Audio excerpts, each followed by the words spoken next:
The room was buzzing with quiet chatter as people settled into their seats. It was a typical town hall meeting in Shreveport, Louisiana, but the atmosphere felt different that evening. At the front of the room stood Donald Trump, his usual confident demeanor slightly softened. The crowd, a mix of families, retirees, and curious locals, waited to hear him speak. But no one could have predicted what would happen next. Among the audience was an 8-year-old girl named Lily, dressed in her best Sunday dress, clutching an old, worn Bible to her chest. She had been rehearsing a question for weeks, a question that wasn't born out of childish curiosity, but from a deep, personal longing. When the time came for questions, Lily stood up, her small frame trembling with nervousness. The room fell silent as she asked, "Mr. Trump, do you believe in God?" The question hung in the air, heavy and unexpected. Everyone turned to Trump, waiting for his response. What followed was a moment so raw and heartfelt that it brought not just Lily, but the entire room, to tears. The room was completely still. No one expected such a profound question from a little girl. Trump, known for his quick comebacks and confident speeches, paused. He looked at Lily, then at the Bible she was holding so tightly. For a moment, it seemed like he was searching for the right words. The crowd held their breath, sensing that something special was about to happen. Trump's usual bravado faded, replaced by a softer, more reflective tone. He leaned slightly on the podium, his eyes fixed on Lily. "That's a big question," he began, his voice quieter than usual. "And it's not one I've always had the answer to." The admission surprised everyone. Trump, a man known for his unwavering confidence, was opening up in a way no one had seen before. The room remained silent, waiting for what he would say next. He took a deep breath, his gaze shifting from Lily to the audience and then back to her. "When I was about your age," he continued, "I had a lot of questions about God too. My parents took me to church every Sunday. I remember sitting in those pews, staring at the stained glass windows, wondering if God was even listening to me." His voice was calm, almost nostalgic, as he shared a piece of his childhood. The crowd listened intently, captivated by this rare glimpse into Trump's personal life. He paused again, his fingers tapping lightly on the podium, as if gathering his thoughts. "My father used to tell me that faith is like a ladder," he said. "You climb it one step at a time. Sometimes you're afraid you'll fall, but you keep climbing because there's something up there worth reaching for." The room was so quiet you could hear a pin drop. Even the faint creaking of chairs had stopped. Everyone was hanging on his every word, including Lily, who stood there, her wide eyes fixed on him, waiting for more. Trump's voice grew softer as he continued. "But as I got older," he said, "life threw a lot of challenges my way. I faced losses, failures, and moments where I wasn't sure if I could keep going." He paused, his expression turning serious. "In those times, I didn't always feel like God was with me. Sometimes I was angry at him. Other times, I thought maybe he'd given up on me altogether." The room was completely captivated. This wasn't the polished, rehearsed Trump they were used to hearing. This was raw, honest, and deeply personal. He looked back at Lily, his eyes filled with a mix of sadness and understanding. "But I'll tell you this," he said, his voice firming up slightly. "Even in my worst moments, when I thought I was alone, I realized that faith isn't about always having the answers. It's about believing that even when you don't see the whole picture, there's a purpose. There's something greater at work." He glanced at the Bible in Lily's hands, then back at her. "And God, to me," he said slowly, "is that purpose. He's the reminder that even when we fall, Even when we fail, we're not done. He's the one who keeps telling us to climb the ladder, even when it feels like it's going to break." The weight of his words hung in the air. Lily's eyes welled up with tears, and the crowd began to murmur softly, sensing that something extraordinary was unfolding. Trump's story had touched a nerve, not just in Lily, but in everyone present. It was a moment of vulnerability that no one had expected, and it changed the tone of the entire evening. Lily's tears came quietly at first, a single drop sliding down her cheek as she clutched her grandmother's Bible tighter against her chest. But as Trump's words lingered in the air, her shoulders began to tremble. The crowd noticed, their whispers growing louder, yet no one dared to interrupt the moment. Her mother leaned over, instinctively placing a comforting hand on her back. "It's okay, sweetheart," she whispered softly. But Lily shook her head. This wasn't sadness.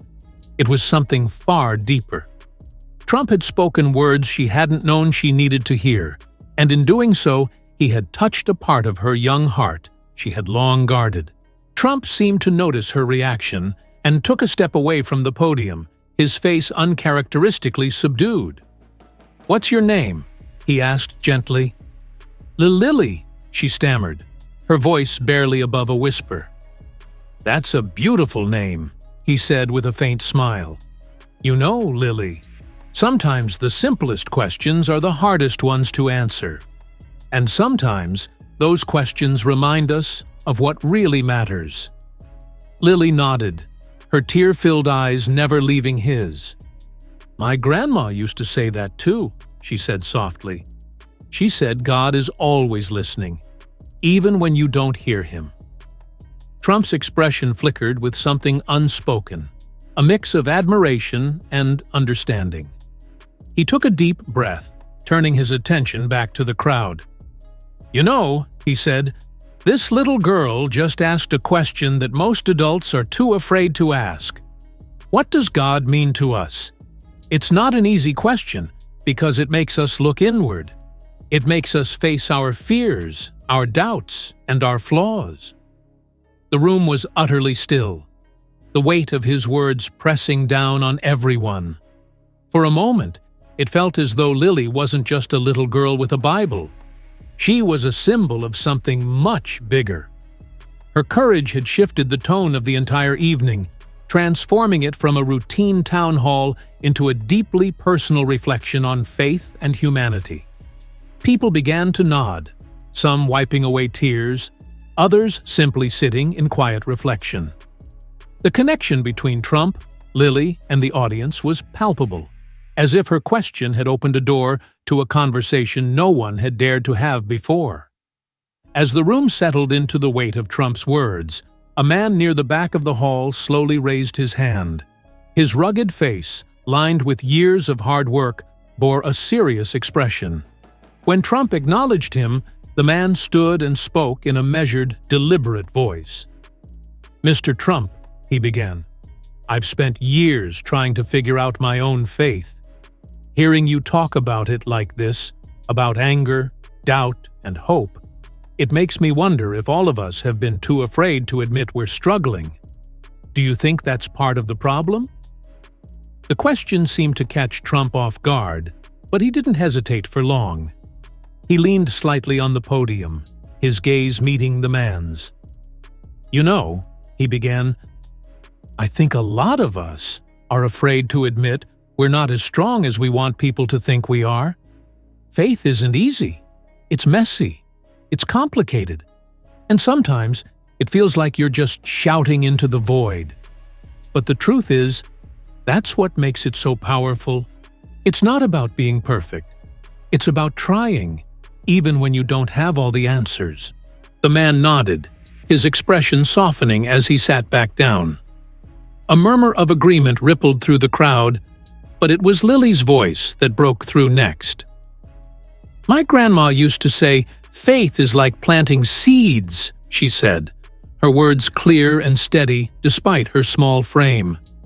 "You don't always see them grow right away, but you have to believe they will." Trump smiled, a genuine, almost tender expression that seemed to transform his usually guarded demeanor. "Your grandma sounds like a very wise woman," he said. "And she's right. Faith is a seed. It doesn't always sprout the way you expect, but that doesn't mean it's not there, growing in ways you can't see." The conversation seemed to breathe new life into the room.